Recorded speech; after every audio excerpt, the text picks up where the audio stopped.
Hello and welcome to the Chatter Vox podcast with me, Callum. Me, James. And me, Dave. And here we are, the new studio.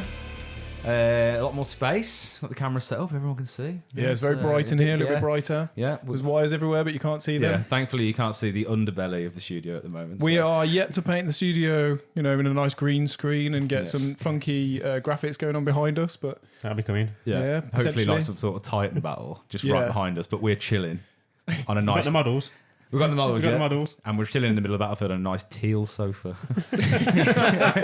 Which I assume Thousand Sons would be very happy about. And possibly Alpha Legion. Same kind of colour scheme now. Who? I saw this wicked Alpha Legion painting, actually. It was kind of like split down the middle. I've seen a few of them. Yeah, people taking that whole stealth thing and like one half's like a Dark Angel. Yeah. Which, again, is quite... lore friendly, isn't it? Really, a Dark Angel with some sort of hidden secret behind them. Yeah, but I've seen a few paint jobs like that. There's also the camo cloaks as well for snipers. Yes, real nice painters. That kind of almost like a digital fade, isn't it? Into the cape. Yeah, it's really cool. Like I think the ones I've seen, there's like a sort of line going across. It's like an electric, almost like they press the button. It's going. Yeah, that's kind of what I meant. Yeah, it's kind of like quite phasey. Like a printer light. Like a printer light. Printing started. And you got the neck ones now as well. Necrons that as well. That new model that's got like the fading. Yeah, it's kind of like digitalism. Yeah. I haven't actually seen this new Necron No, I haven't model seen yet. that. No. That sounds good. No, you'll have to post it on our Instagram. Yeah, it's one of the new models they released. Shameless. A shameless plug. Yeah, go onto our Instagram and our Facebook page, and onto Patreon and anything else like that. Thank you very much. We've immediately segued though right at the start of the episode there. So, I've got an interesting question. I bought Greyfax the other day. Inquisitor Greyfax. Okay. An amazing model. Yes, very nice model. Yeah. I haven't started painting it yet. No. I look forward to doing that, but I noticed she has high heels. She does. As one person said to me once, stripper heels. They are quite long. Very stiletto style heel, aren't they? So. Well, my thought was, and I don't know how many people out there have worn heels before. I've heard that they're quite. I actually have. They're quite hard. Hard to walk in, let alone run in. Really difficult. And then I can imagine like a battlefield is quite chaotic. And, is that like... That kind of comes across almost like a flex to me. It's like, I'm so good at combat, I'm going to go in high heels. I'm so good at combat, I can do the whole thing on my tiptoes. Yeah. And not like... Because if you think about like combat as well, the battlefield's quite muddy. Yeah. So like, I imagine the heel would dig in quite a bit. So I've actually walked in heels, believe it or not. I actually dressed up as a lady one time, with a dress and everything like that. It was quite liberating, actually. It's quite a lot of airflow. Have you done it? Yeah, there you go. Fancy dress. And I borrowed some heels, and the biggest I could get at the time were a size 7, and I'm a size 9. So it's a bit of a squeeze. But yeah, I tried walking in them. It's an unreal skill. It really is. I don't know how you do that all day. I can already debunk that anyway. Claire Deal in Jurassic World. She ran in from a T-Rex in high heels. It's a famous scene. Oh no! So I don't remember this. If she can run in from a T-Rex, she can run. Because I can run in. But in a battlefield. It's 40k. So do you think so? Heels are on the ship when she like wants to make that. You imagine like the reverberation that. But the battlefield, it like presses a button on the side and it springs out like like a snowshoe. Oh right, yeah. Detract and then she can kind of like charge and across the battlefield. I mean, they could be quite a good weapon.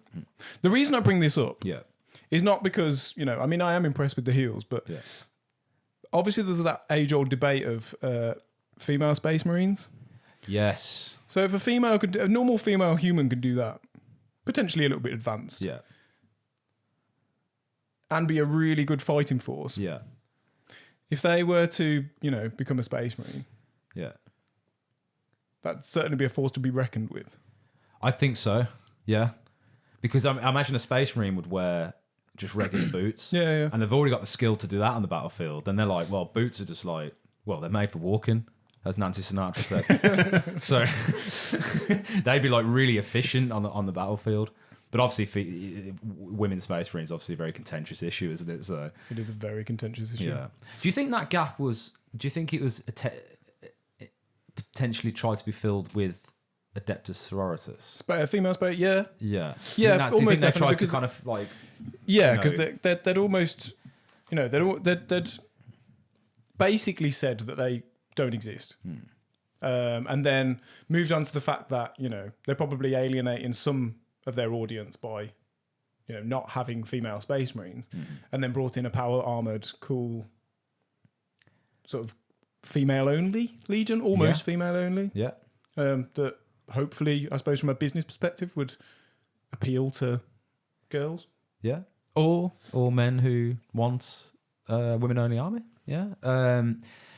Because obviously, like I said, it is a contentious issue. Some people, there is a lot of debate online on whether they should have it, and then obviously, I don't really have an opinion either which way. I don't think it doesn't really bother me too much. And obviously, law-wise, they have said that the GNC can only be planted in men or into males, and it has to be from a young age. And there's a real specific criteria about who can actually be accepted into it. So I suppose they've kind of wanted to stick with that kind of criteria.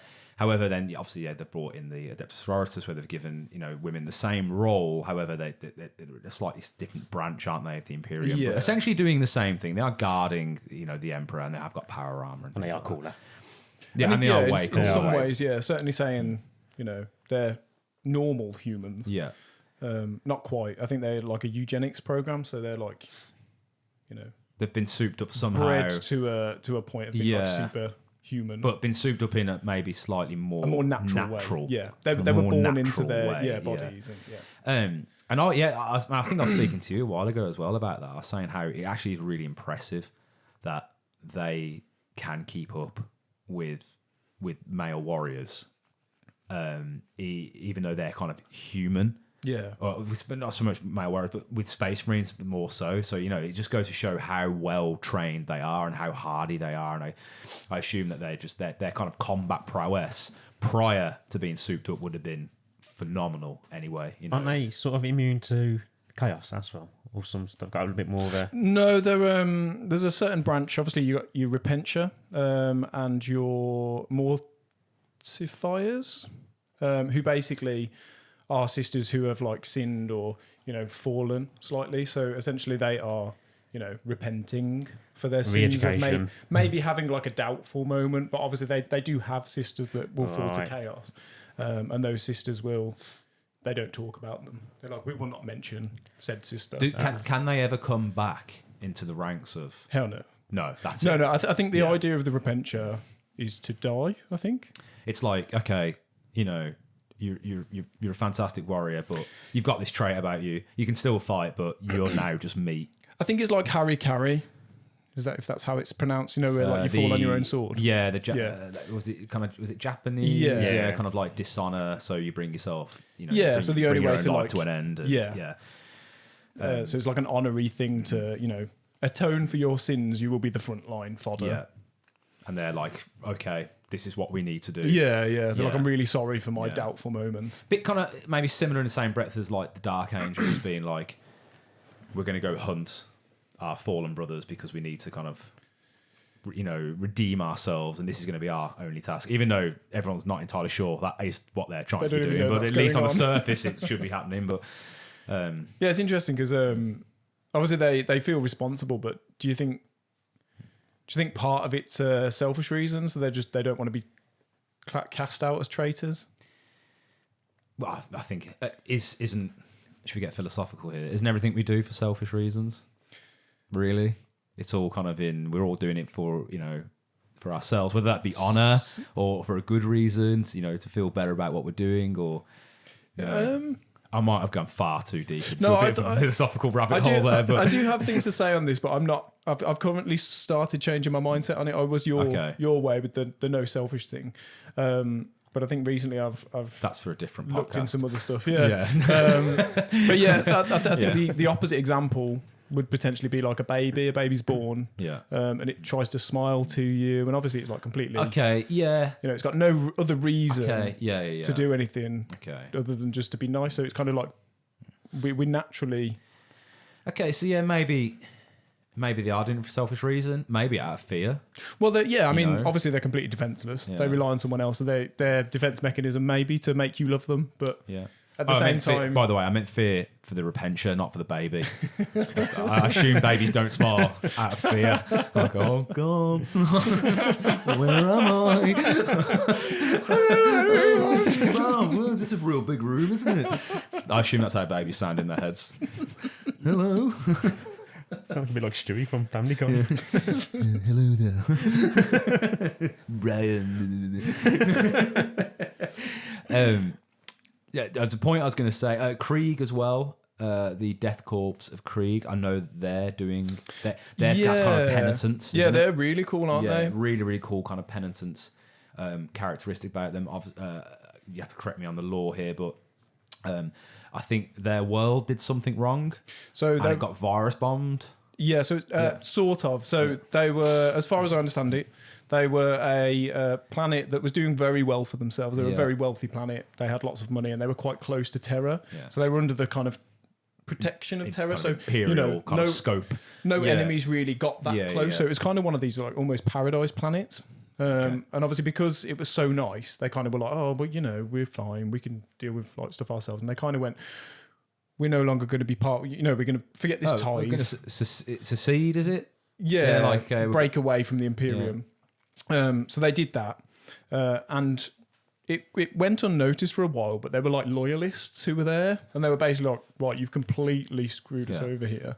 What we're going to do is we're going to, have everybody like we're going to overthrow you. And they had like something like a 30-40 year war or something, and then eventually like they ended up virus bombing their own planet. Right. Yeah, I know. Yeah, because I know a virus bomb got involved at some point, gassed the planet out. Everyone like mass death. Yeah. It's basically because they ended up hiding underground. These loyalists, they hid underground to like get away from the other ones, the traitors. And basically underground, they found this cache of like old weapons, and they were getting beaten down. They thought the only way we're going to like deal with this is to virus bomb our planet. So they did that, and then. I think the war was kind of like they did overthrow them in the end, and then eventually the Imperium came along and they were like, "Oh my god, this planet's like ruined," and they found the loyalists and they were like, "How are you even alive?" But obviously they learned to live on this now death planet. Can we come out now? and in order to atone for their plan, their traitor kin. They basically said, like, they're always throwing themselves into the front line. And obviously they're used to hell on Earth anyway. Yes, so yeah. It's not so difficult for them to imagine the next, And obviously they had to don that very kind of World War One-ish, World War gas mask, iconic trench coat as well. And that kind of bore this symbol of penitence of like, okay, we're going to give our lives to the Emperor now for the mistakes that were made of our world.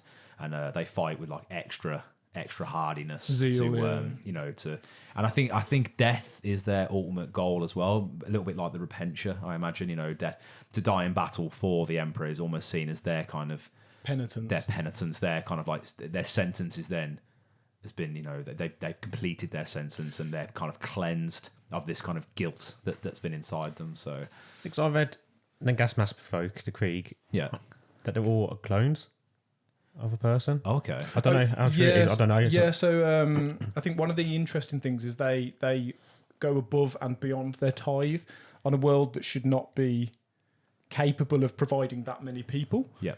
So I think the idea is that somehow they're doing this, or maybe that's how they're doing it, cloning. I don't know the law. I remember hearing about a story where that would make sense. It's one of the big Krieg books when they're all like clones or something. It does make sense. Yeah. I do want to read a little bit more into Imperial law, Imperial Guard law, or Astra Militarum law, as it's kind of known now as the chaff. The chaff. I know there's a book. Is it Gaunt Ghosts? Apparently, it's meant to be really good. I haven't read that. No, I haven't either. I don't even know anything about it at the moment. But some real good stories about certain commissars. There's old Baelai as well. I know. Yeah, real cool stuff about him. But I just want to learn a little bit more about kind of that. Just the ranks, of the Imperial Guard and the things that they do go through, because they really are kind of like the bulwark of the Imperium. Space Marines and Adeptus Sororitas and AdMech in some respects, and they all do their jobs, but really the meat is within the Imperial Guard, isn't it? So, I've been reading Cadia Falls. Yes. Is it Cadia Falls? Is it Cadia Falls?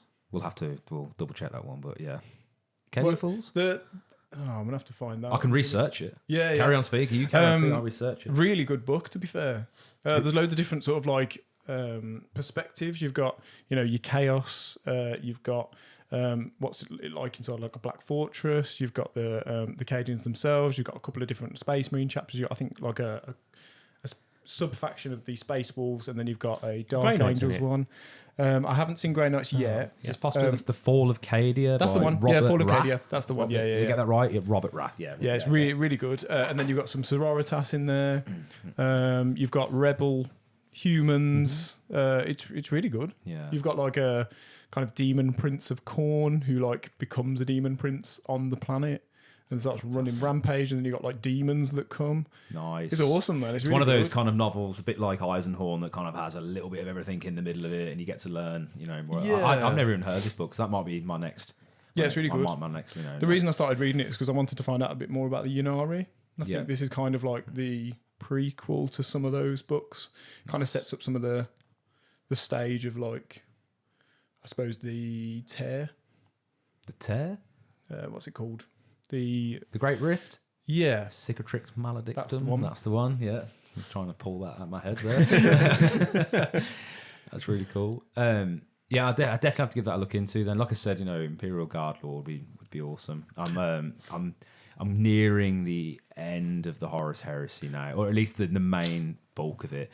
Really, really good, but I want to move on from Space Marines now, and I want to move on from that kind of that kind of aesthetic at the moment. Yeah, that aesthetic for the moment, exactly. I actually just started reading Ravenor as well, which is an offshoot of the Eisenhorn series. Yes, I remember you saying actually. Yeah, so I've just started reading, but however, I can't get into it, and I only think that's because I've just read all the Eisenhorn series, and it's like I'm a bit burnt out. I'm a bit fatigued with kind of like this action hero in space going around looking for it, and I think if you read like those kind of books like back to back like this, eventually you get to like, okay, I need a new flavour now. I need a new story. I need to move into something else. That might be my next look into. Yeah, so nice one for mentioning. No, it's a really good book. I'd definitely advise it. And I think obviously you can go from anywhere with that. It also made me kind of want Ministarum, Imperial Guard, basically. Imperial Guard. Yeah.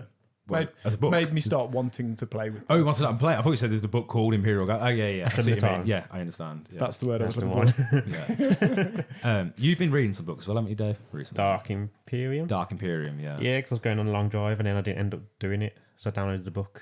Oh, nice. Well, the long drive I didn't do. Yeah. And mainly because I want to know what the sort of situation is to get to the story where it is now. Yeah. Gilliman. I've no interest in him, but I'm starting to like him.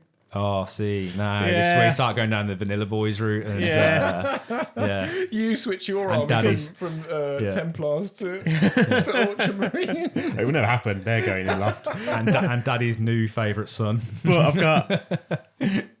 got a bit more of a liking for Gilliman now. Yeah. Because he's not as goody as I thought he was. So just to kind of summarize the Dark Imperium books is about, it's the modern age now of 40k. Yeah. Gulliman's come back, and he's kind of... He's been to the Emperor. Yeah. He's had a little sulk. Yeah. He's had a little sulk. He's now trying to take back McCrag from Mortarion. That's it, yeah. So he's essentially stopping a chaos incursion. Yeah. Yeah, essentially, yeah. Have you got to the bit where he does meet the Emperor? That's already happened. Yeah, before the book. Yeah, so I started that book and I haven't finished it because I wasn't personally enjoying it that much, but I probably will, stick with it a little bit. But I did hear about this meeting, and I think I'm sure they probably go back to it because someone else has mentioned it in a video and saying how actually went impactful it is. Yeah, because I think he does talk to the Emperor, and the Emperor kind of just does not treat him Yeah. very nicely. You were just before the podcast. You were saying this to me as well. Apparently, he wasn't very happy. It wasn't like the nicest of meetings. No, I think what I've read or heard in another. I say that. I mean, people. he's dead. I mean, how many nice meetings can you have with someone who's just a bone? And been sat on a throne for. I mean, he is probably pretty sore and like grumpy at this man, point. yeah. Can you imagine that? He's gonna have Just a real kill me. sore bottom. Why am I alive? We've got more psychers for you, sir. No. Stop bringing this. And someone's interpreting the tarot a completely different way. Yes, he wants more. He wants to stay alive. No. God, bloody hell. Kill me. Kill me. Heal him. Yeah, heal him. Gilliman, get over here, quick. I will throw myself on the He altar. wants to talk with you. Oh, man. He just says how much he's missed you and he Yeah, loves you quick, so come much. over here. And he's like, Daddy. On a serious note. So, Calm down. calm down. Come on, guys. Come on. So, yeah, apparently he enters the throne room. No one quite knows what happened. No one quite knows the conversation. He's actually mentioned. He does bring up that he spoke to his father to people, and cause he's with a priest that he's got in his group now, and he's like, "Oh, the God Emperor." He's like, and Gulliman's like, "He's not a god." Okay. He's- Yeah. Stop calling him a god. Yeah. And he's got the sword, got the Emperor's sword, Got the Emperor's sword. Yeah, because he leaves the room with the Emperor's sword. Yeah. and The one that I snapped on my model. Really upsetting, but well, that's So for a different Space time. Marines in it. No, forget him. I have a small respect for him, and I like him. So Oh, see, now we're going to listen back to this episode. I'm pretty sure you said you liked him. And I feel like now you're stepping back away from it. I'm backpedaling. Yeah, you're back there. I'm not a Space Marine you got excited for a second. You said you liked Ultramarines, and now you're like, oh, God. That weren't me. This isn't recorded, is it? We're not recording any of this yet, are we, guys? So it's about Gulliman. Lovely guy, love him. Yeah. That's what I said to begin with. Always liked him. Fantastic question there, James, about Greyfax wearing high heels. I feel like we went off on How a did we mad get onto one that? there. Yeah, we moved on a huge tangent. You going to say something? I was going to ask, what have we been working on? Working on? Yeah. Well, obviously, We've had our pledges up from last episode, we had the pledges, which we're going to come back to later on in the episode, are we? We're going to talk about the pledges, yeah. So I've been working on that. I learnt a lot. It was actually a little bit stressful at points, time-wise, obviously getting this done. But what we've said before, haven't we? Once you actually sit down to do a project, you can get wrapped up in it, and you get really, really stuck in. But we'll discuss that a little bit later. So that's been my thing anyway. I've been working on the painting, and I've also decided I'm retiring. Or I'm temporarily retiring my Space Marines for a while. Good man. I'm not going to be thinking about them. I'm probably not going to be expanding upon them. But Gilliman away because Gilliman is getting boxed away along with his broken sword. Never liked him. What did you say there? Sorry. I never liked Gilliman. Never liked him. Hey man, how dare you? There's a reason why I have two of those models. No, you're going to retire them. I've come to a decision that I want a strong force to take to the tabletop. I am looking at slightly more meta things. I know I've always said that I'm not such a meta player, but I want to kind of explore that as part of the hobby. And I think that's difficult to do when you've got two armies. When you've got two things to think about at one time, I found I was getting a little bit kind of overwhelmed and, what's going on with this one? What's going on with this one? And then I just made a decision, right, I'm going to box that one away. Space Marines will never go away. They're always going to be updated. They're always going to get loads of love. And currently Death Guard are doing really well. So I'm kind of focusing now on kind of building up my Death Guard force into something which is going to be real worthy of the tabletop. So and I think you've been playing more, haven't you, as well? Playing a little bit more. I haven't played very many games since our last chat. I've been obviously moving house and all sorts of things are up in the air at the moment. But I've tried to get a few games in.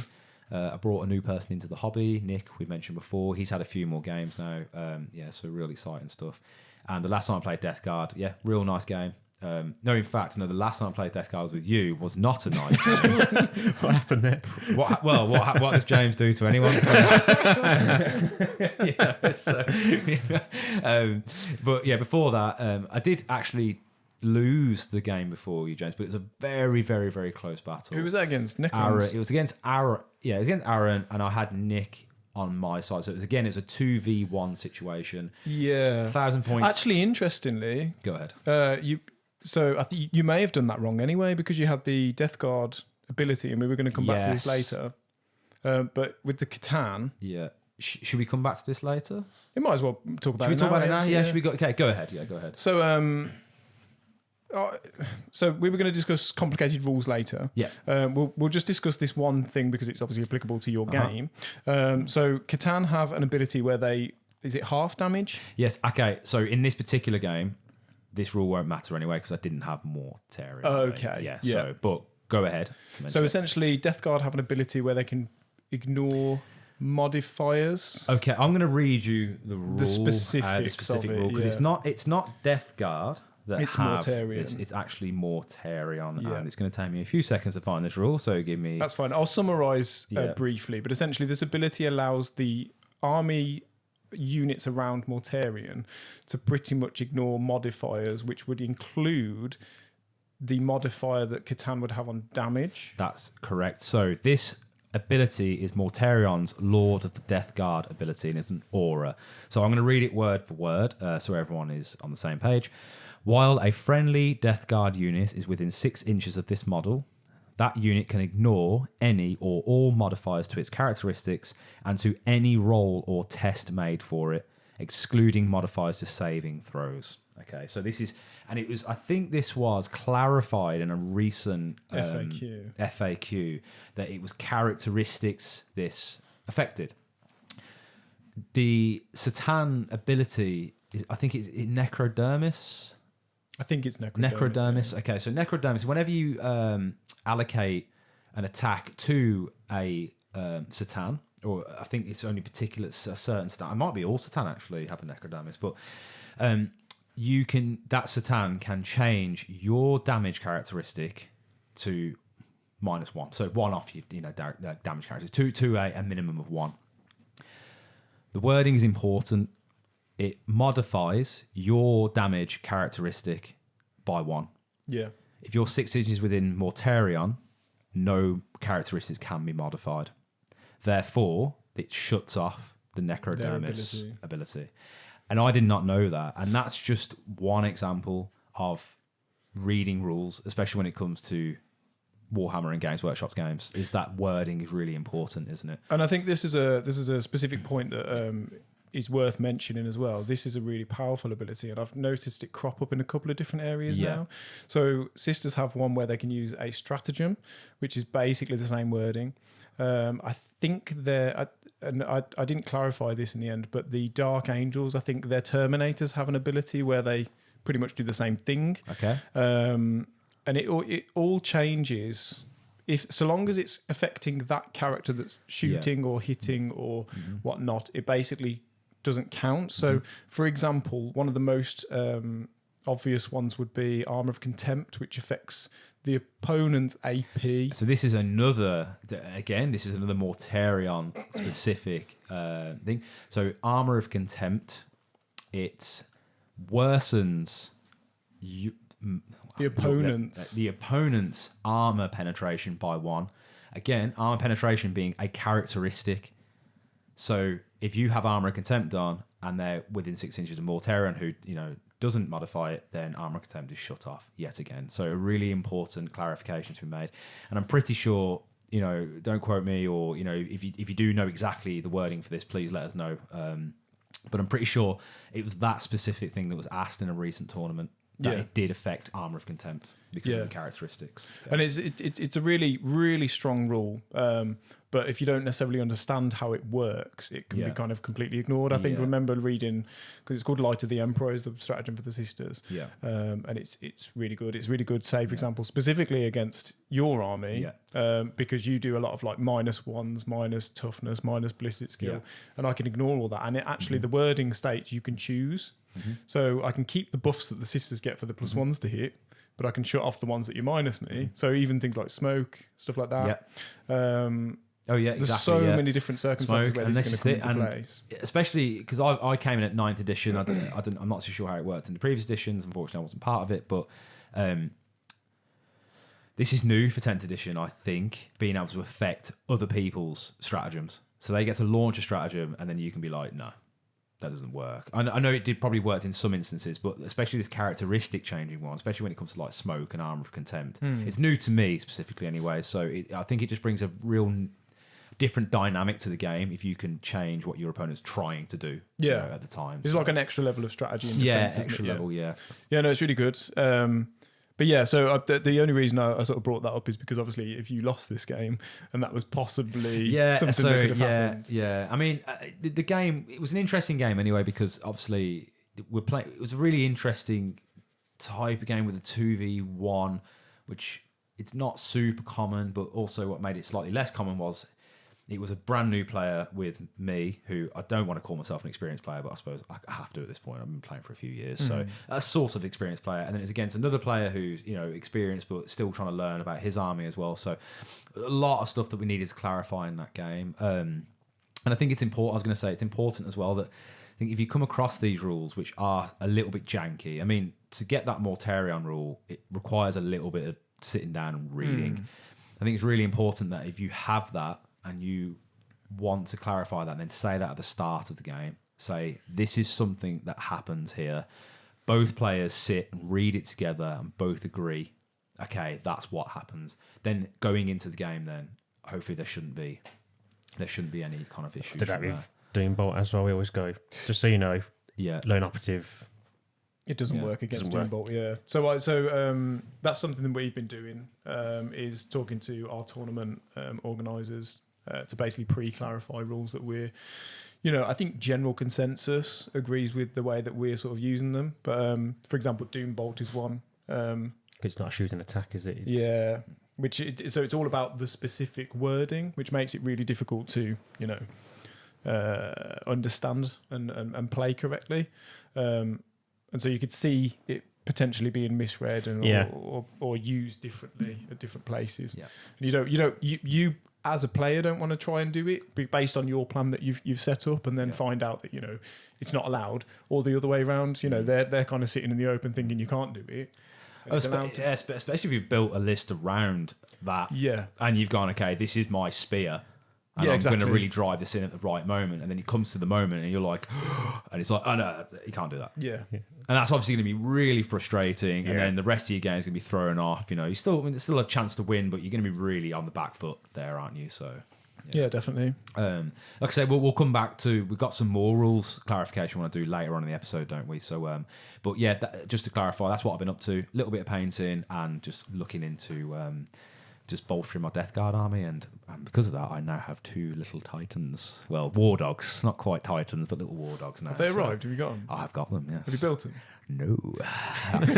That is tomorrow's task, and I'm super excited about it. Well, we'll talk about the pledges at the end, and I think that actually might be, and it might be a little bit of a stretch, but we'll get to that. What about you, Dave?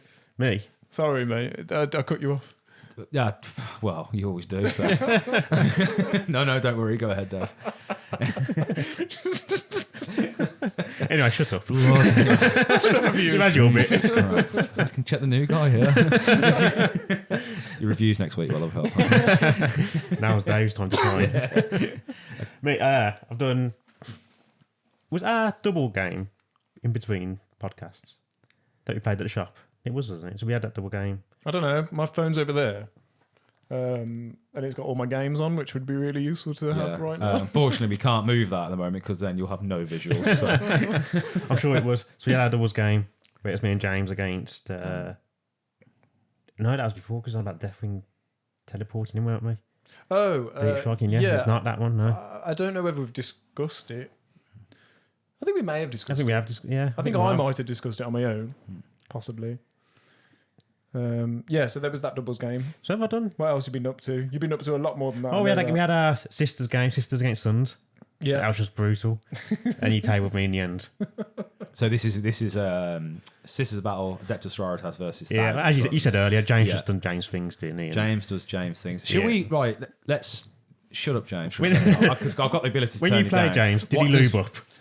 Yes. No. Sorry, no, he did not. So what's the James thing that James does? Not lubing up. Not lubing up. James likes to... Yeah, he wins. James is shock attack, round 1 and 2 in your face. Round 3, I find, is like the decider. Yeah. And when I say decider, it's not James. It's not James' decider. It's your decider of whether you're going to win or not at the start of the round. Or you want to carry on. Or whether you want to carry on. So, on a more serious note, yeah. So, James, I hope you're happy for me to say this, but your general play style is just to be boom, straight in. Not a nice man. Yeah, get everything into key positionals as quick as you can. Get on top of your opponent. Kind of smother a little bit. The moment definitely, and then kind of work away from there. Yeah. I definitely like to make I definitely want to get the high ground first, and then force my opponent to make hard decisions. And actually, the game I lost recently, we'll come on to this in a minute. Yeah, they did that to me, but with like a much more durable. Oh, I see. Army, and they got there first as well. So I just So you just couldn't. It was really the opposite way around. Yeah. But yeah, enough of me. It sort of looked like, as you said, when you lost the game, he had the little smirk on his face behind that mouthpiece. That's what he looked like. I lost the game. That's really great. Smiling like that baby. So go ahead. Yeah. So what else you been up to? Doing a few of the pledge paintings. Yes. Then I got distracted and started painting a lot of other stuff that's not in the pledge. Why? So I don't know. I was saying to James, I've been painting a bit of the AdMech. Because I wanted a yellow army. Do you know the pledge models was part of your interview, don't you? Oh, I'm out. We're going to podcast. Dave, it's been really nice having you on. Do you use this room then, and I'll just get outside. We'll just stay here, and you can just go. In fact, you make a nice cup of coffee, so if you can be tea boy. Yeah, chief tea maker. Tea person. Tea person. Thank you. Yeah, not tea boy. In this day and age. Yeah. I've been playing a lot of Old World. Yes, so yeah, you've been getting into the old world. Yeah. Yeah. How's that been going? Oh, here we go. There we go. So, there we go. There's our old world. There's our old world banner official. Yeah, I love Old World. Yeah. So old at the moment, I've been doing all right with. Yeah. But everyone's still getting used to it because it's still quite new. And just for anyone who maybe isn't clear on what Old World is, so Warhammer Fantasy Battle was the original kind of Warhammer Fantasy. So before 40k or about the same time as 40k. So it was the first. It was the first. Yeah. Many years ago. Yeah. We're talking like 80s, 70s, 80s. And this was, rank and file, as you just said, on a board, tabletop battle. Spears, swords, magic, shields, all that kind of stuff. Very few rerolls. Yeah. Whether you think it was right or whether you think it was wrong, that was put to the side. Fantasy was shelved by Games Workshops, and it was reinvented into what we now know as Age of Sigmar. However, this apparently was a massively unpopular opinion.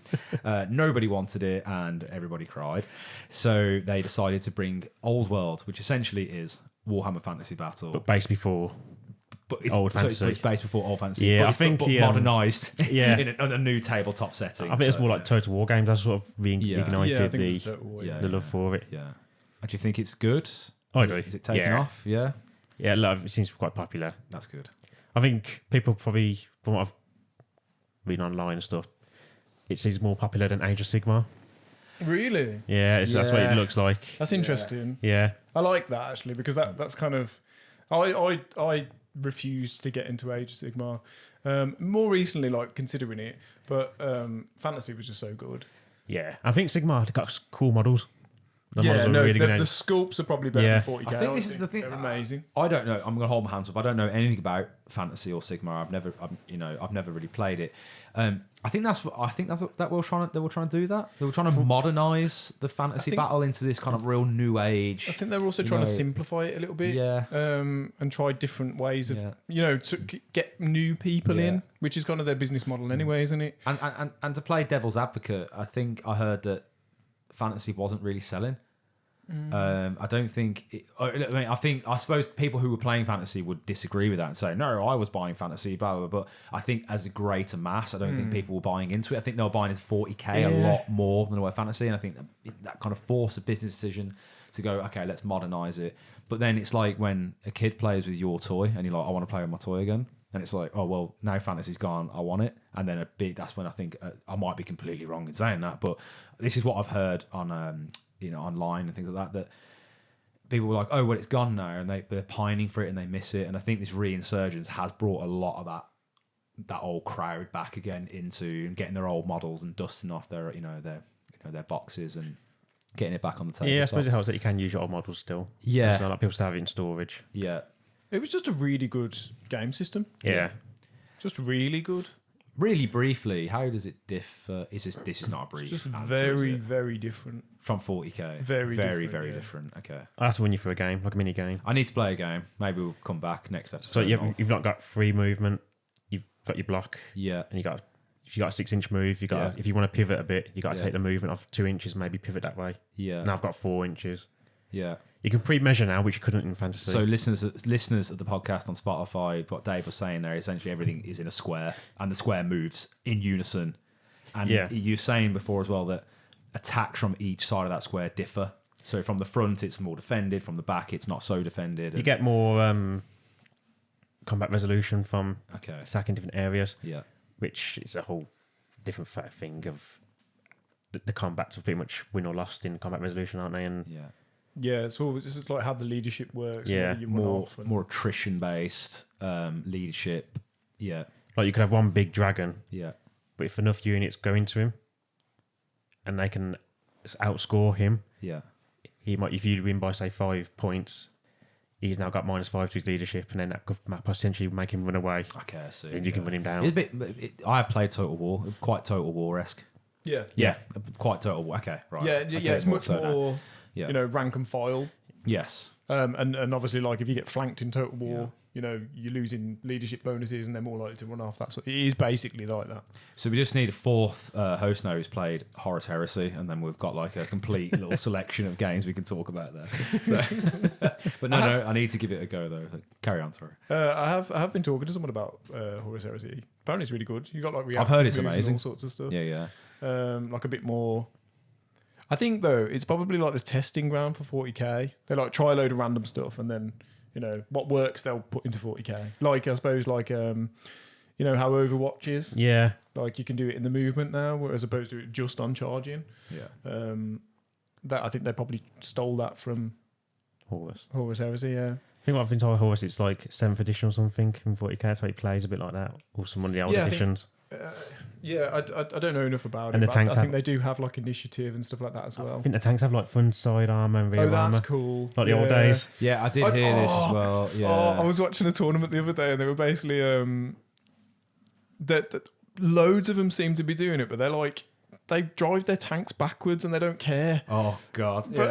But someone made a comment. They were basically just like they were like they wouldn't do that in the old like system. Yeah. It'd just be like rear armor. Yeah. Boop, I think even the Land Raider had weaker rear. I think it was still 12 or something. 12, yeah. It was 14, 12. So it's still good. But I've also heard Horus Heresy as well is I imagine like you said to me before about Old World with a lot less rolling, or at least a lot more streamlined. I think it's a lot simpler to get because everyone plays Space Marines.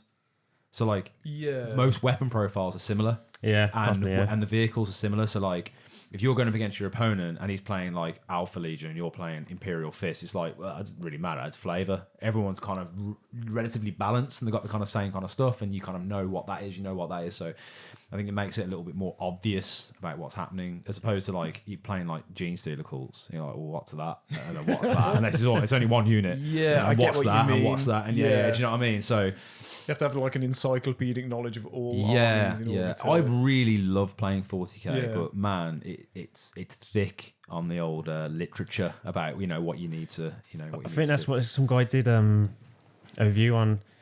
In a tier, the armies they did Old World, and he pretty much went every army's pretty much A. I think Chaos is like an A plus maybe. Oh, interesting. Because everything's pretty much Just crap. you've got halberds, I've got halberds. Yeah, yeah. You've got bows, yeah. I've got bows. Different models, but same sort of profiles. So you could just be like, well, I know what your army does. Yeah, this is what I Yeah. mean. Even though So, I've not played that army, but I know what they do. Yeah. That's good. So yeah, I think that people say quite like that. That there's not so much you have to like think about, and like 40k where you got to know everyone else's codex as well as your own codex. I just wing it. Well, yeah. I just hope that he's going to tell me what it is, and I'm like, yeah, sure. That looks big. I'll probably stay away from that.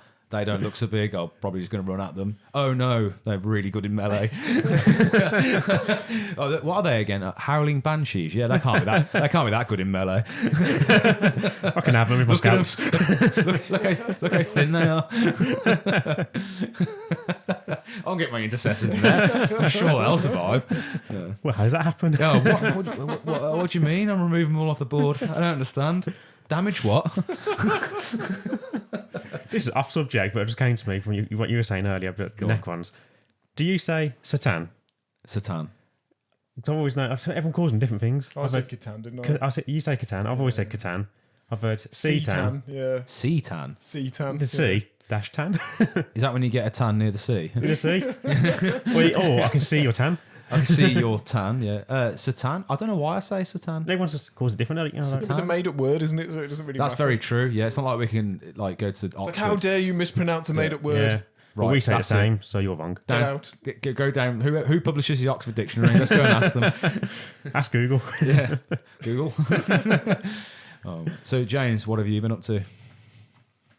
So I've been working on my pledge. Yes. And I have gone. I've had quite a lot of games actually. Nice. I had 2 with you. Uh-huh. I think I had probably 2 with Dave since the last episode. I've been to the club a couple of times and the shop as well. So yeah, just been The club and the doing shop loads of games. being 2 wargaming places. Yeah. Not a nightclub and a corner shop. You got town, you take your models with you. On the dance floor. You got ID. Bring on Just go up Slanesh. go up to the desk and like I would like a cup of coffee, please, and they just like roll the dice. Oh no. Failed. How much damage? Yeah, no, lots of games. The most interesting one probably being the one that I lost, and that was against Death Guard, who basically just had probably more bodies than I had, which was quite Nice. interesting. Yeah. But obviously they're tough. They have more wounds, do more damage, and they have the debuffs as well. And so who were you against Death Guard? You I was sisters. Sisters. Okay, Yeah. And they also had Plague Burst Callers, which was Yeah. no good against my 10-man squads of like Yeah. sisters, which were I had like 40 or 50 of them. Out of interest, so what upsets me is that you played my Death Guard with your sisters and you spanked me. Like it was done. Turn 2. It was obviously done. What did he have that you struggled with? So this is specifically, to reiterate, this is sisters versus Death Guard. So as a sisters players out there or Death Guard players out there, what did he have that gave you such trouble? I think it was quite a hard counter for my army because essentially my army doesn't really do very well against armor. Okay. I do have a lot of melter guns, so I can deal with like a couple of tanks, but the range on them and the reliability isn't great because you still have to roll 5s, and then they have to fail a save. And then even then, you probably only do an 8 damage maximum. Yeah. Which you can reliably get with sisters. It's just the issue of getting it through and actually, to where they're rolling.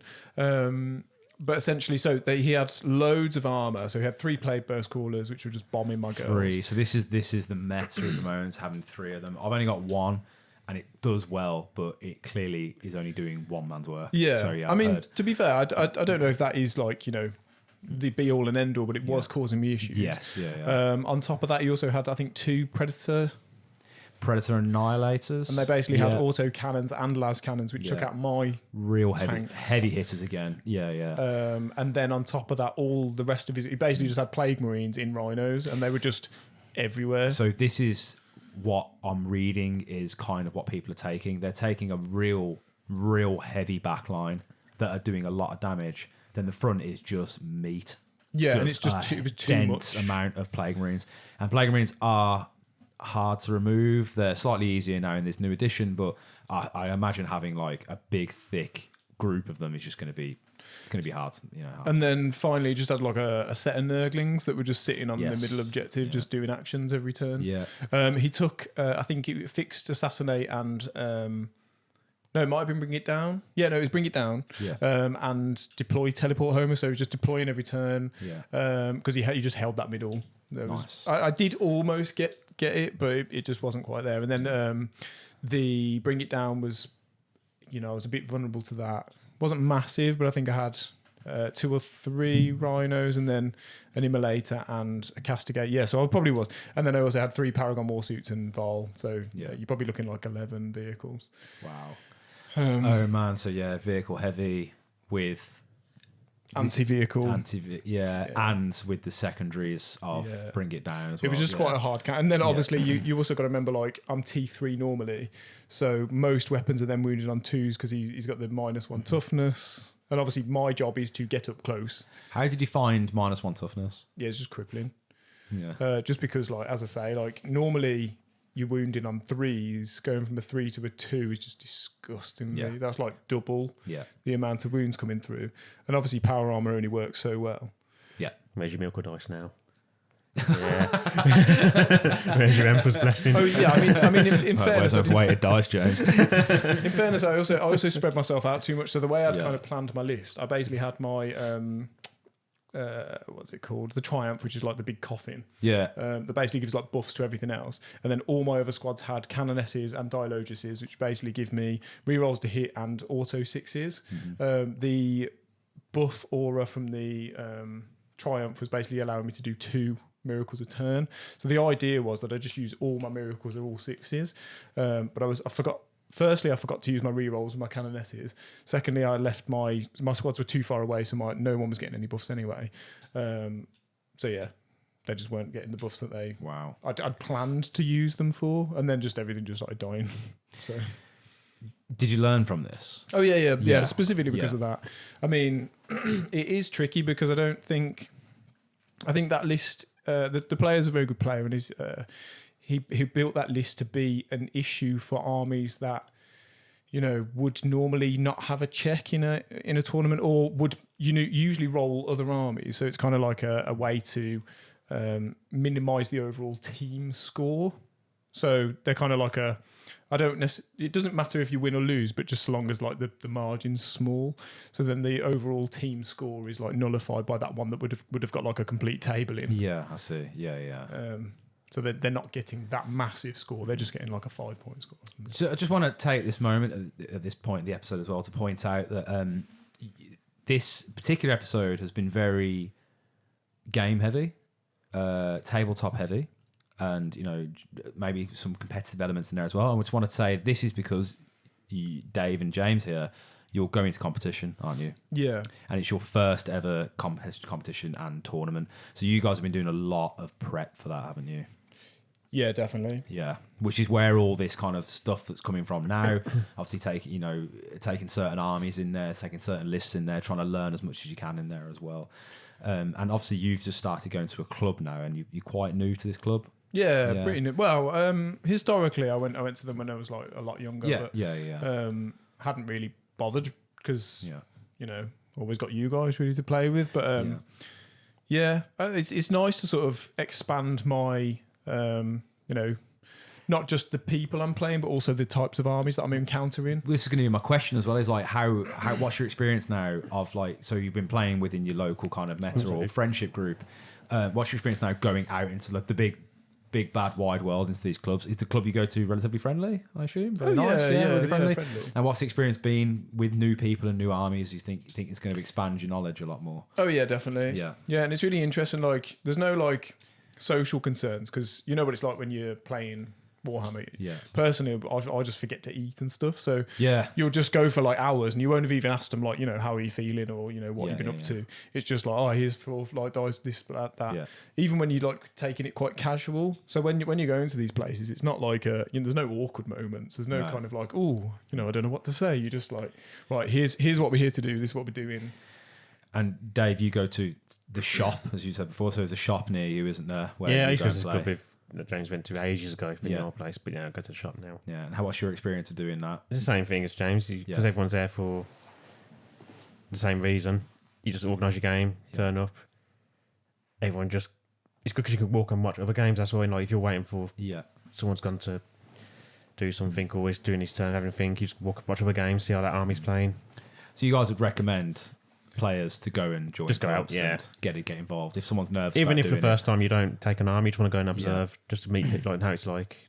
Most clubs I know have been friendly. It's really cool. Yeah, because it attracts. I would like to think it attracts quite nice people.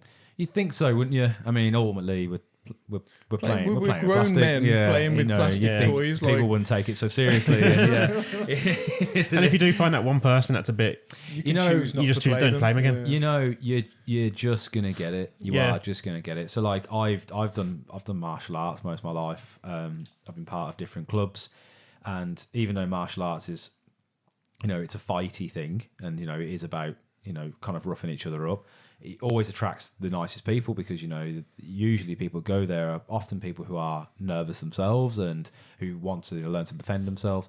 However, every now and then, you're going to get someone who's just a bit of a dick. Just there to prove a point. Yeah, just there to prove a point. Yeah. And what you often find is if the club is good, and I'd hope to think that this would translate across, to Warhammer tabletop clubs as well. If the club's any good, those types of people with big egos generally get sifted out anywhere. Well, you get shunned, don't you? Like, if you're that player, you're just going to be like, nobody wants to no play one wants with to play you. Yeah, exactly. You're not getting your games. You're just not going to turn up on you. Yeah, and same thing happens with the clubs where I go to as well. If someone's like, people are like, no, I don't want to train with you. No, I'm okay, thank you. And eventually they'll be like, I'm bored of this. I'll go find somewhere else. I'll go find another club to like cause trouble. Exactly. There's a reason why they've been to so many different clubs. Yeah, exactly like that. So I imagine a very similar thing happens, you know, with the tabletop community. It's something I definitely want to get involved with myself, and that's going to be my plan as well going forward. It's good. I'd love to get involved and I love playing with you guys as well, but it is nice to sort of see those different armies, because obviously you guys only have so many armies. Yeah. And some of them are quite similar. Yeah. And it gets really tiring, isn't it? Smashing your friends. Exhausting. Just so bored. I'm just fed up of like bloody bored. Being too good. Yeah.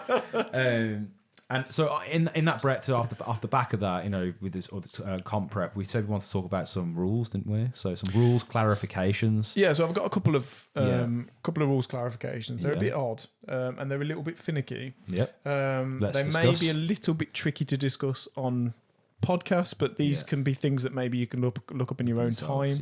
I'm going to talk about 2 on this episode because I think they're really quite interesting ones. Now, the first one I'd like to look at would be the fight phase. Mm-hmm. Now, there's a lot of different intricacies within the fight phase. There's lots of things that you have to do. I've always found people find the fight phase one of the most complicated phases. Yeah, I think that's historically there's always been something that's like a little bit weird with it. A lot happens in the fight phase. So you've got the charge, pile in, consolidate, attacks back, consolidate. You know, there's a lot of elements involved. Yeah, so it's the way that these rules are specifically written. So again, going back to what we were saying earlier, it's all about those intricate words, with the way that it's described. Wording, and I think it's really interesting because it's not a mistake on GW's part, because there's other rules that clarify what happens in said event. So I'm kind of alluding to the point that I want to make, which is essentially you can get rounds fight first. Yeah. So sorry, you can get around fight first. Get around you can kind of negate fight first. So you can charge with your unit, technically into a fight's first unit, and not have them go first. You've discovered this at exactly the right time where I've just bought my first ever Fights First leader. So I'm glad you found this. Thank you, James. This is why. yeah. Oh, Callum's got a Fights First model. Surely How it's can got I to be. break? So he has a possible threat, and now wants to nullify it. There's got to be a way around this somehow. No, it's useful though, because obviously if you do have Fights First models, you can see how this will, be how to potentially avoid it. So yeah, I mean, I'm half tempted to go off topic with Drukari, but I won't. Yeah, I'll stay on course. Try and stay on course. So essentially, the way that this works, and I may get this slightly wrong. Okay, let's put it out. But the idea is that when you charge in, when you make that charge roll, you have to, if you can, put each model base to base. Now, you can choose which order to do that in. Okay. So essentially, you can already manipulate which models go where. Now, once you can no longer go base to base with the model, you then only have to end closer. Okay. So this is during the pile-in part? This is the charge phase. Okay, this is part of the charge phase. Yeah. And this is where it's going to get really difficult to follow, but I'll try to do it as best I can. So you charge in, so you roll, say, a 6. Each model moves up to 6, and if they can end base to base, they have to end base to base.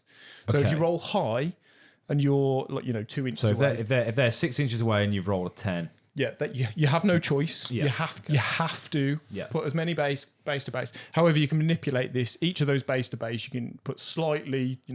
I understand. In real janky angles that kind of doesn't give you very much room. Yeah, so there's not enough to fit another model in and whatnot. So the only exception is that you have to put those models in base to base. Once you've done that, you then have the option to move the rest of them. They must end closer to them, but you can. It's just 8 must end closer. You must end closer. Doesn't have to be base to base with your. And it doesn't have to be the maximum move. It can just be 1 millimeter. Right. Now the pile-in step, which is when you activate to fight. This happens. When this happens, it's model based. So a model in that unit must, and the word is must, move towards the closest enemy model. Okay. Each model in that unit must move towards the closest enemy model. So if you've charged a unit on the left, and there's a model that during that charge phase didn't make it into base-to-base contact or in a place where it can fight that unit that you charged, but you did move closer, but you're still closer to this other unit, not in engagement range, but closer. Okay. When that model piles in, it piles into that unit, the unit that you did not charge. Right. Okay. So this requires 2 opponent units being quite close to each other. Potentially, but you've ended your charge closer to a unit that's not currently in combat. Yeah, some of the models in your unit, in which case, they then move in, they pile in, and because you've already activated and negated the whole Fights First sequence, so the Fights First sequence activates before you even get to activate, they don't get to activate until you've finished that procedure. So you finish your turn, and then if at that point they then have models left, they can then activate and fight you back. Wow. It's very situational, I think. Would you say it's situational, or do you think that's something you could pull off most times? You could certainly set it up. Obviously, some of the difficulties would be things like your dice roll. So say, for example, with the high dice rolls, but there's obviously ways to manipulate that process. Okay. And I've seen examples where, they were like 10 inches apart and they still managed to charge the ones that they... Wow. And so where are you seeing examples? Have you seen this recently in competitive matches? Yeah, so I've been watching a lot of live streamed matches going on, across the world. And sometimes they do these things and then they'll mention it, and then I'll go off and have a look at the wording, and I'm just like, whoa.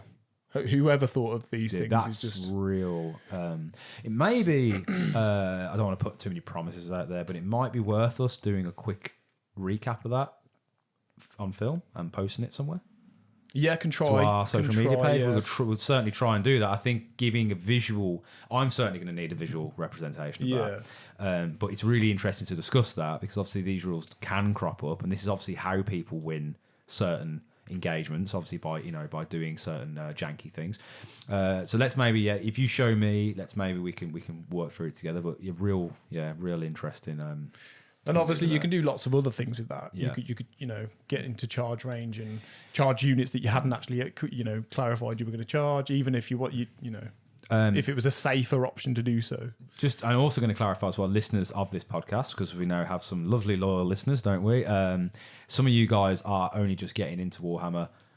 Don't panic when you hear things like this. This is not stuff you're probably running into all the time. Again, these are highly advanced maneuvers, done in certain situations. So don't be put off by anything you're hearing right now. Obviously, the game can be as simplified as you need to be, especially at a casual level as you need to be at that moment. So don't be put off too much by this. But when it comes to obviously what you guys are doing now, this is really important clarifications, isn't it? We don't want it happening to us for one. No, of course. But you also want to know how to do it. Can I do it, back? And again, reiterating that point I made, earlier on in the episode, it's important to bring these things up, isn't it?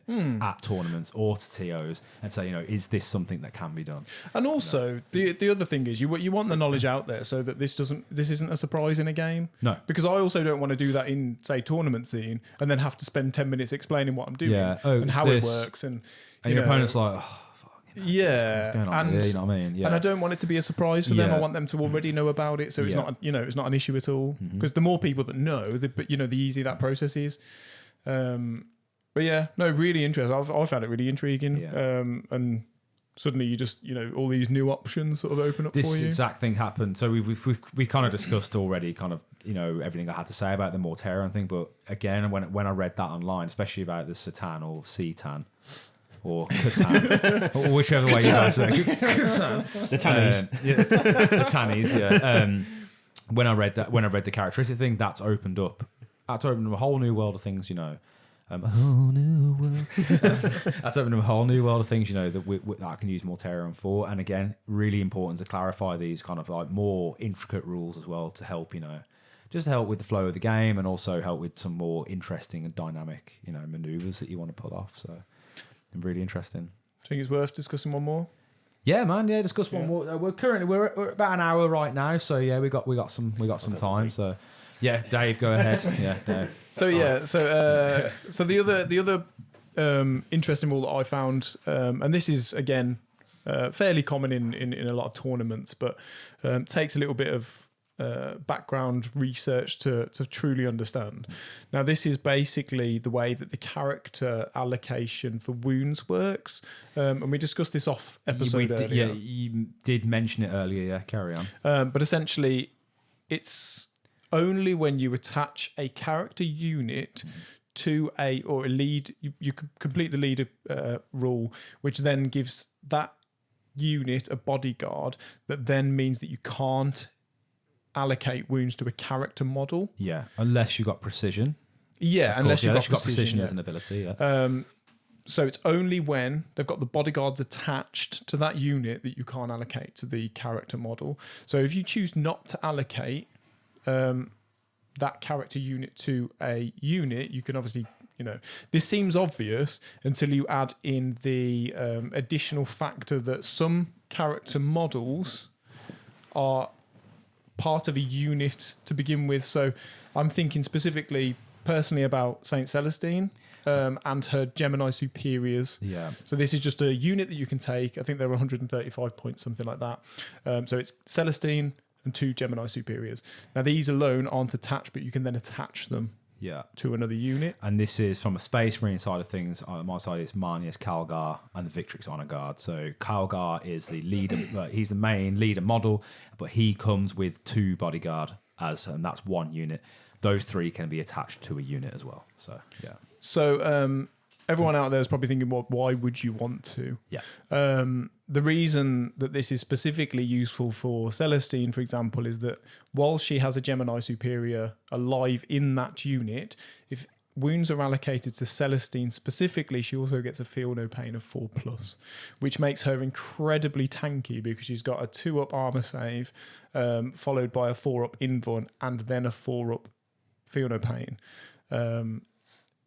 And anyone that fires an anti-tank weapon at her, she's also got a Gemini Superior that she can palm off to begin with.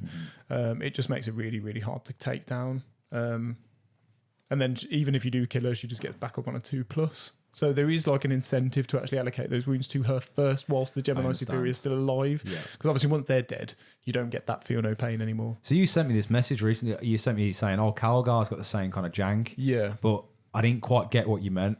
And I was trying to say, what does it mean? But that makes more sense now. So just to clarify, if you do not attach that type of unit to a bodyguard unit, then you can start to decide where wounds get allocated. And especially if those wounds get allocated to a certain model, it can start popping off certain abilities, and then you get to make more decisions about how that unit functions. The only area that I'm a little bit not sure about at the moment is whether that ability then to allocate those wounds is then possible once that bodyguard unit's dead.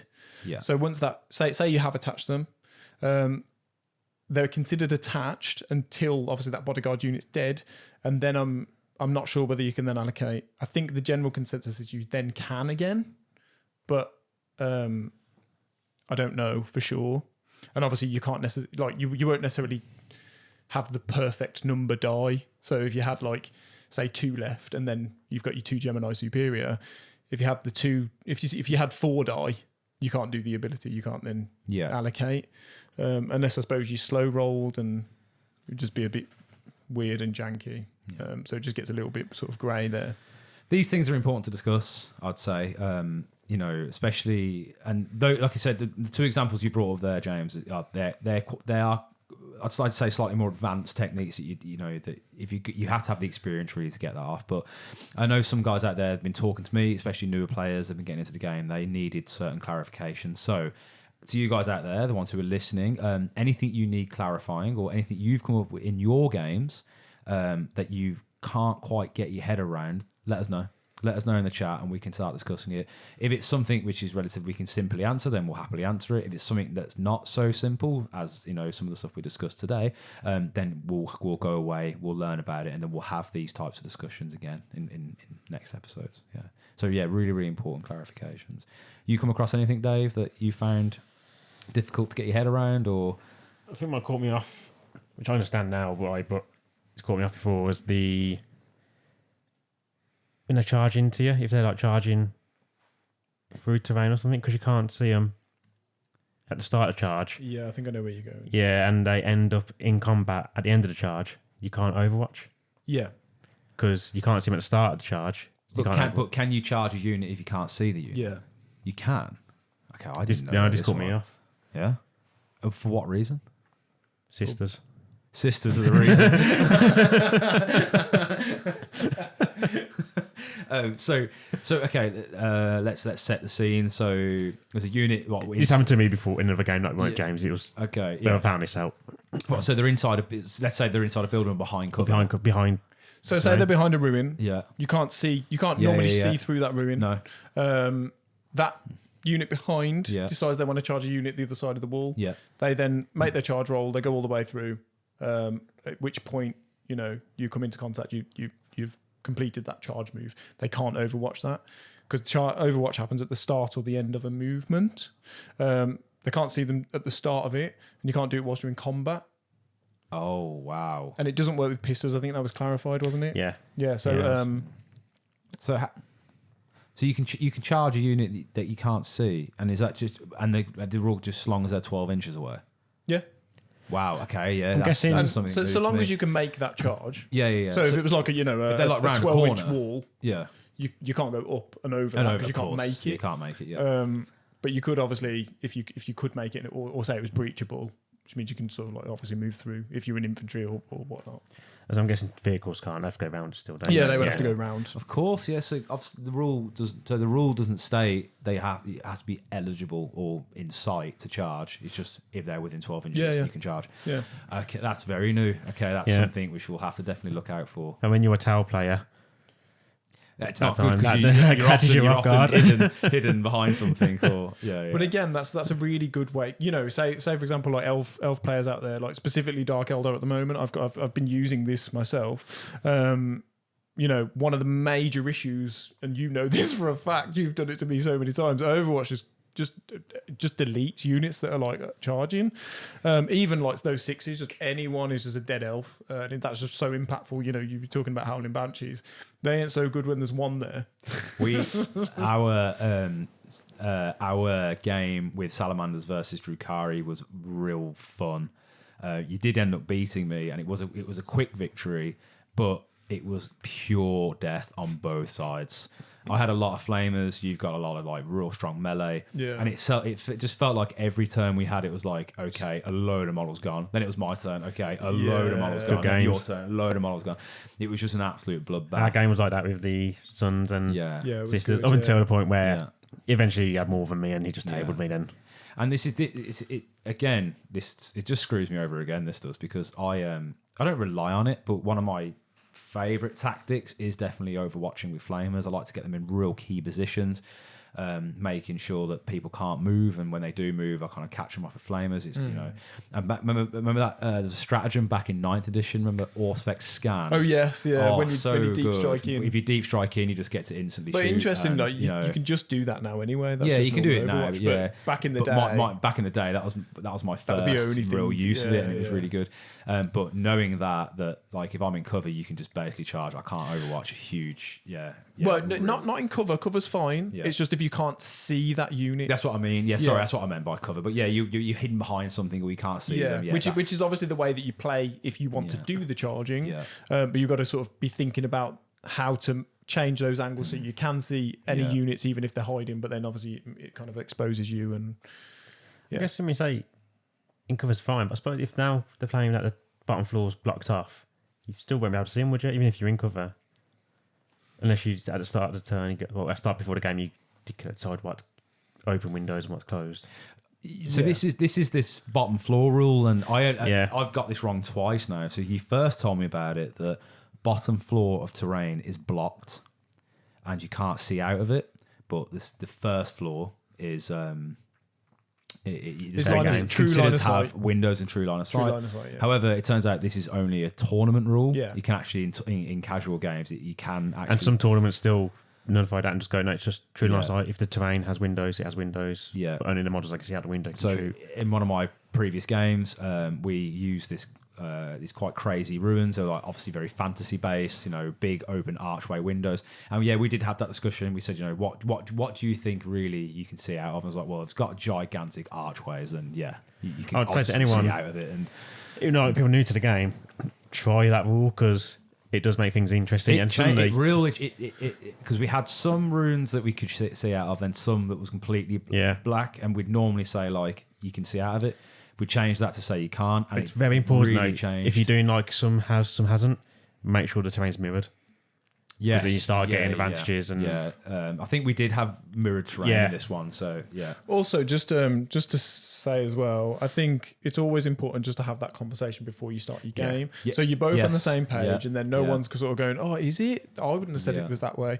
Whereas if you've clarified it all at the start, you both know what's what and how things are working and how you both expect things to work. So I don't think it's an issue if you house rule something at home or whatnot, so long as you both agree prior to that game, because it's a collaborative game, isn't it? You're both there to have a good time. You want to make sure people have a good time. You're not going to try and minimise any sort of opportunity for arguments. No gotchas. So take home lesson really from all of this episode is when you go to play to have fun. Make sure you discuss it all beforehand. Just talk to your opponent. There's no sore moments then. No, actually you can see out of this piece of terrain. It also helps as well, which we've talked about before, and James brought this up to me originally. You see it in tournament plays, that's all where you say your intent. Yeah. So I move this behind this terrain. My intent is you can't see. Do you agree I can't be seen here? Yes, this is so we had we're going real down the rules thing here, but we had this issue as well. I could see a model, but his intent was that I couldn't see it. It wasn't really clarified At the time, I didn't know that was. I thought he was trying to stay on an objective, but he wasn't. He was trying to stay in cover. I think he was trying to balance it between objective and cover. It became a little bit muddied. I could see a shot. There was a little bit of a disagreement about what was happening.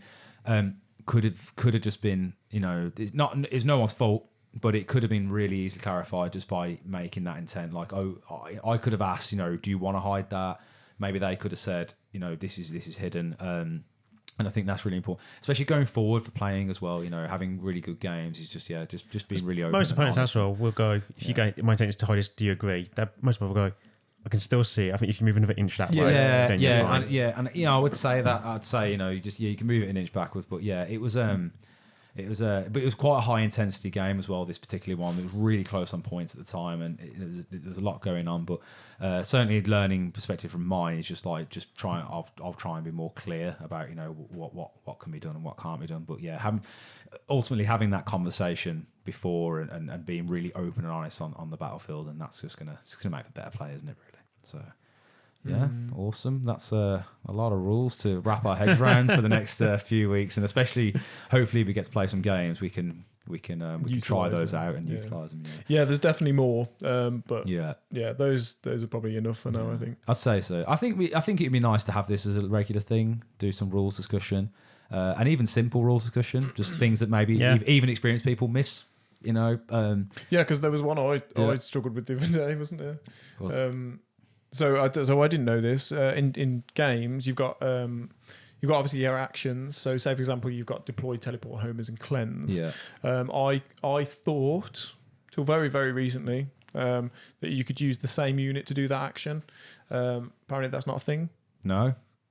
So you can't do two. So you need two separate units on the same objective, for example, to do that. Yeah. That ability, those two separate missions. That's interesting, because I think it actually does clarify that an action is an action. You do one action. Well, it's the way it's worded. It's something along the lines of you can declare a unit to, say, deploy, teleport, homers, and that unit is no longer eligible to shoot or something, and they can't have shot already or something like that. And then, and obviously I would do this better if I had my phone, but then obviously by not being eligible to shoot for the rest of the turn, that then suggests that they weren't eligible to shoot to do the other mission. Yes. You see what I mean?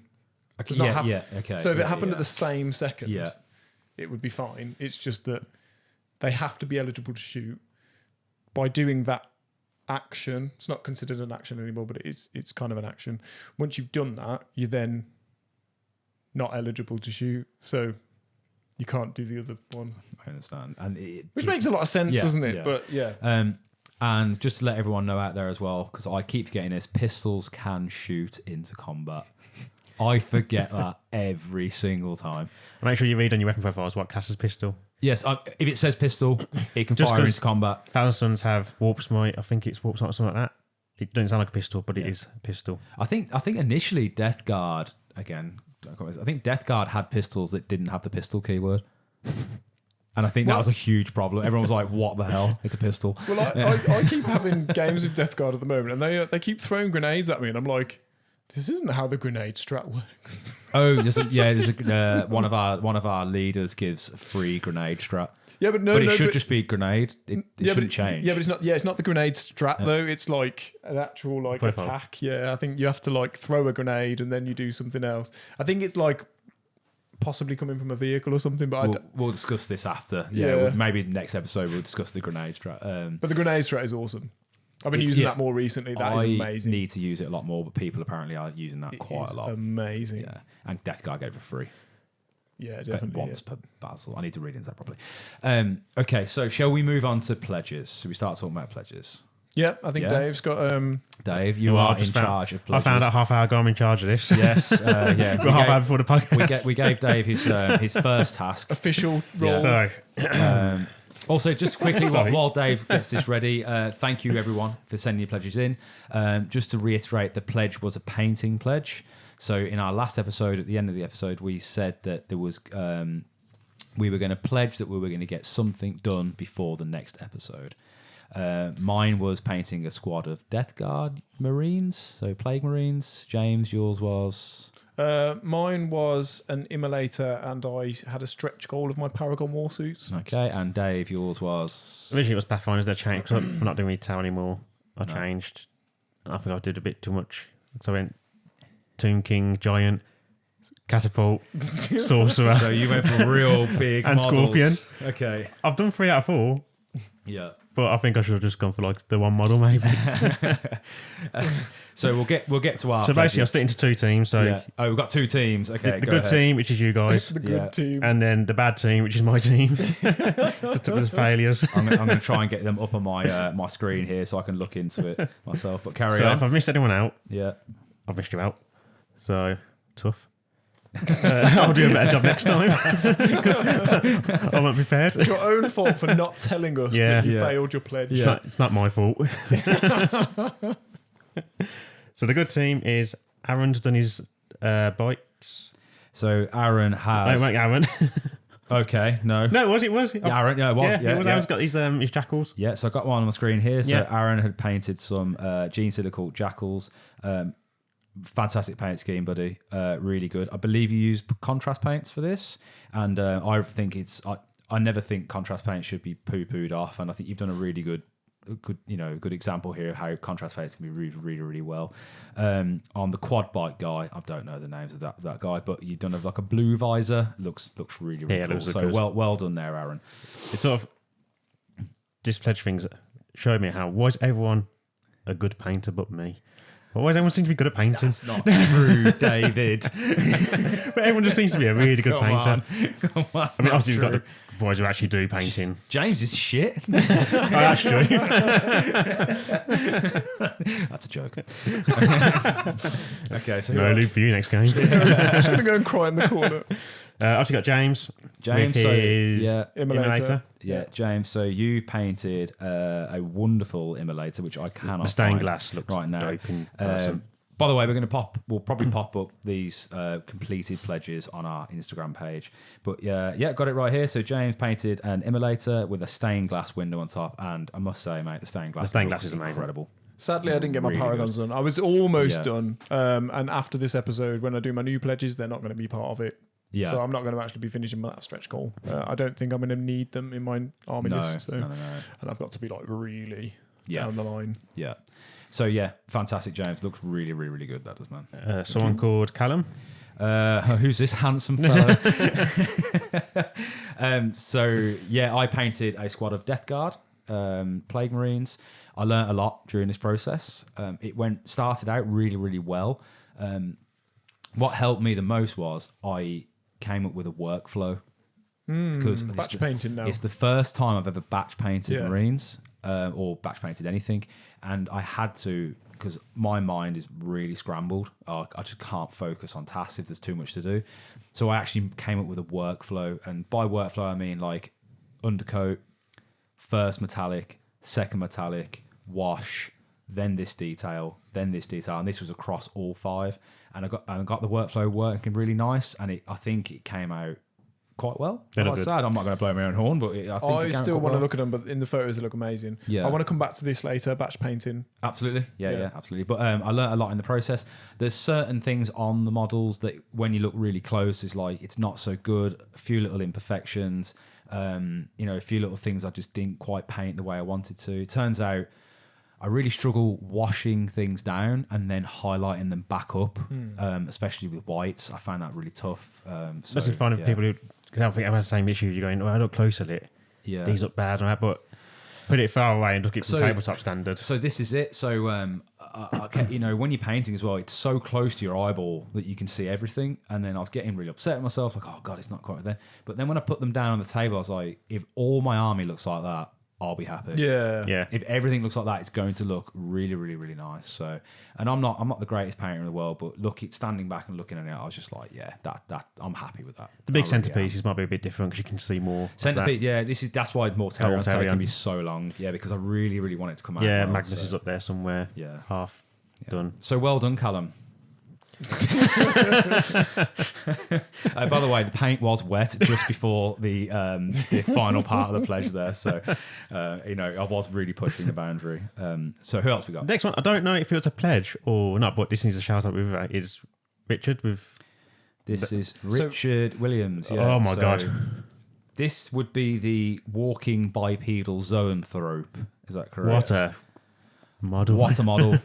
Really, really, really, really nice model. Did it actually go from like, that's the picture I saw. Yeah. I want to make this. Yeah. And actually make it like green stuff. And then it's amazing. Yeah. So this like is fully like customized. This is above and beyond. Yeah, this is amazing. Yeah. I mean, obviously pledges are personal, so this is not. It's not any better than anyone's pledge, but just the paint. The way it looks, the sculpture of it, the green stuff, just real professional work. He's a commissioned painter, isn't he, as well? I'm not sure about commissioning, but I do know Richard has got like a couple of White Dwarf. Yeah, so it's always nice to actually, you can actually see what can be done by looking at these people going, well, that's possible. Scarily good. Yeah. I think Richard also pledged as a stretch goal that chariot. Did you see the chariot? Oh, yes, he did. So I've got it here on the page as well. He has. I actually don't recognise this. It looks like Age of Sigmar. It's like an Age of Sigmar. Age of Sigmar, yeah. It's like chariot. It looks like it's for the, what's the Golden Boys called? The Stormcast Eternals. No. Is it Stormcast Eternals? Yeah. Don't know why I know that. Yeah. Bloody Age of Sigmar. They are the Sigmar guys, aren't they? So he's painted this kind of chariot, which looks like it's being pulled by like two kind of like griffhound type things. Really, again, just real clean. Real clean. It's really nice. And I asked him how he did the blue on it. And that was actually done with like contrast paints. It's a secret.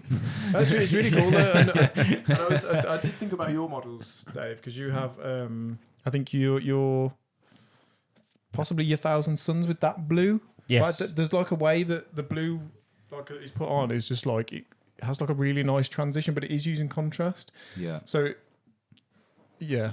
This one, I think contrast paints can be used so well. Yeah. And just to compliment you again, make your head even bigger if you want to. It was the colour, for me, the colour selection of these two griffhound type animal things. That kind of icy blue and then what looks like a kind of hot red really gives that kind of fire and ice feel to it, and I think those two in contrast to each other just looks it's really nice to the eye. Really nice to the eye. Yeah, getting deep with the colours there. Yeah, sorry, I couldn't help it. I looked at it and I was just like, it's just so well done. So yeah. Anyone else? Am I anything else for the ones who've done it? Let's have missed one off. Yeah, I mean we've got a couple who what have about the half naughty done boys it. who haven't? Yeah, we've got some half done. Naughty boys and girls. So, I put it on the naughty list. Okay, let's get the naughty Team list Dave. down. Okay, so Dave's on the naughty So list. I'm on it. Yeah, that's what you get. First to worst, second to best, baby. Yeah, that's sure. That's how we roll. And your pledge was like, basically, where did it go wrong? Just too big. I think when it comes to painting, yeah, I've got an ADHD problem. Is my issue. Yeah, because I started on them. Yeah. Then I went to Tau. Then I went onto the AdMech. Yeah. Who you're not even playing? I'm not even playing AdMech, but I wanted the Yellow Army. So this is onto an elephant. Yeah, this is the issue. This is what I was trying to say earlier as well. About this kind of like attention thing. I really suffer. Like I can't. If there's too many things in front of me, I think about all of them at the same volume at the same time. Yeah, and it's really difficult. So I had to bring in that workflow. I had to say, no, it has to be this first. It has to be this second. I had to list everything. So you found that just taking too much on just made it really hard to get concentrated. I think I was enjoying doing them. It's just I suddenly saw people had like yellow armies. I was like, I really like the yellow. Yeah. And that's all I could think of. Then I want some of the yellow. Well, at least you got a nice colour started. The yellow looks really nice. So again, you just picked the worst colours. The yellow is horrendous. Yellow is horrendous, and then you also had Thousand Suns, which are also like notoriously difficult to paint. Gold shrimp. Yeah, won't do that again. All that trim. That's why I've not done corn. It's just Thousand Suns, but red. We'll get a picture of Dave's things on the Instagram as well. The things that he did complete and maybe the things he didn't complete as well. We'll get this nice yellow. I got the giant pretty much done. Yeah. A little bit left to do, but the catapult's done. Yeah, and Scorpion. Yeah, it's pretty much done. I think. Fantastic. Well, enough. Yeah. Well, I mean, it wasn't enough, but it wasn't enough though. Really, was it? It wasn't. You didn't complete. I didn't do the sorcerer. So. Right, who else is on the naughty list? Charlie. Corpse grinder, corpse for his necromunda. I don't think he posted a picture of this. I thought we did. I think maybe he may have done it at one point. He did say. I think he said it might have been busy. It might have been. Oh yes, yeah. So he didn't do it. of his house move, wasn't it? Yeah. So again, yeah, no excuse. I slightly flat. I moved house to afford a hobby into the cat. So, not into the cat, into the cat. Moved into the cat. Everyone, you heard it here first. You said last time it was sexual. Who else we got? That's your cat I'm talking about. I wondered where those half kitten, half humans. Oh my god, what's going on with this podcast? I'm leaving. Anyway, go ahead. Jack Adams. He tries to do the Deathwing assault box. Who's this? Sorry, say that name again. I mean, definitely an admirable. It was Jack. Jack. Okay, he tries to do his Deathwing assault box. I think someone asked it was your. It was me. He said the whole box, and then there was no reply. So we took that as a yes. Where he goes, he said he actually requested an extension. To which gave him, what, 10 hours? I gave him 10 hours, and this was 10 hours before the end of the deadline. He said, "Oh, but that's 2 hours per." Less. Was it no? That's a Terminator an hour, and I was like, "Yeah." So Jack, I don't understand. It was also less time than he actually had. Oh, was it less time? It was actually an unextension. I mean, everyone else got it done, didn't they? Yeah, everyone else got it. Well, shut up, Dave. Yeah. So Jack, you're in the sin bin there. You're on a good team. Yeah. Anyone else? Matt pledged his Von Ryan Lapers, his 10 Gargoyles, and his Turvigon. Yeah. Matt Wall, you did pledge that. You didn't finish, so unfortunately, so you got one of them. However, you have painted some of them, and I know you're new to the hobby, and I know this is your first army, and the paint scheme is looking really, really cool. Again, we mentioned before, odd colours or colours that you wouldn't really normally expect on an army is always appreciated, and you've gone for these kind of... are they like kind of like green and orange skinned Tyranids? The green on the gargoyles looks really nice. It's got kind of like a deep emerald green, and it's gone for a very kind of insecty look to them. So though you didn't pass your pledge, you're doing really well so far. So keep cracking. But I generally thought he was going on the route then when he said I know he's new to the hobby, but you have painted a few. I thought he was going to put him on a good list. I was about to lose it. Whoa. No one's going on. If you haven't finished, you're not going on the good list. I was about to lose my... Anyone else? I think that's it for the good ones, but there's a few... I think you've missed a name. I don't know whether you mentioned this. Let me get back to that. We've got a... Was it Aaron? Harrison. I've got Harrison as a... Was he actually pledged it? Or because he said he was going to be busy with the C Studios? To the he said he was 17 minutes late. Oh, it's too late. And it's a 12-hour rush job, but he painted... a 12-hour rush job? Yeah, I know. He painted his Dwarf Blood Bowl team. They look really, really good. You did finish them, and so they look amazing. However, you were 17 minutes late, so failed, man.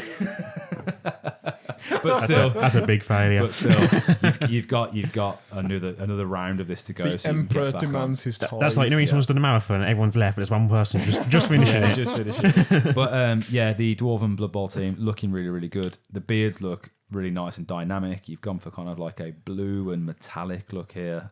Again, we'll try and get this. You give us a video, so we'll try and get this online somehow. But yeah, looking really, really good. Yeah, I think actually, I think Harrison might actually be doing some sort of tournament soon. Okay, I think this is why he's painting with his Blood Bowl team. Yeah, so that'd be interesting to hear about. Yeah, absolutely. Yeah, let us know, Harrison, how that went, and how you dwarves did.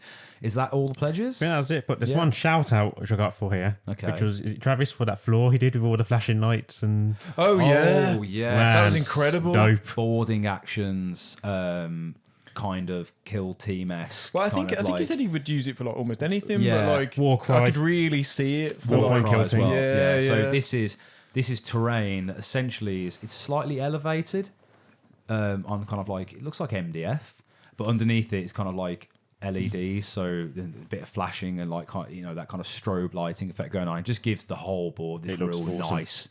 This nice dramatic look. So nice sending that in. So anybody who hasn't seen that, I would recommend going on and having a look. Yeah, have a look at that as soon as possible. Also, people who play these different sort of game things need information like Warcry. I've never played Warcry. I don't really know what it's about. I've heard Warcry is amazing. I've heard it's good. And same, we want to play Necromunda. Necromunda. And I heard that the exciting thing about Necromunda is you can pretty much take any model from any system and just make it look proper Necromunda-y. And that's cool. Kill Team, I'm probably going to be getting into Kill Team this year. Is that the one that's like close combat on a ship? The Kill Team is basically like a squad of 40k members. Yeah. So you got like 10. But it's got close combat. I think they do cost different points, so you'd still have like. So it's like a 10-man squad, but they all activate and do different stuff individually. Right. Yeah. Yeah, so imagine like a special forces unit. Yeah. Really cool, to be fair. Like a kill team. Yeah. Like a kill team. That's amazing. Oh, that's where they got the name.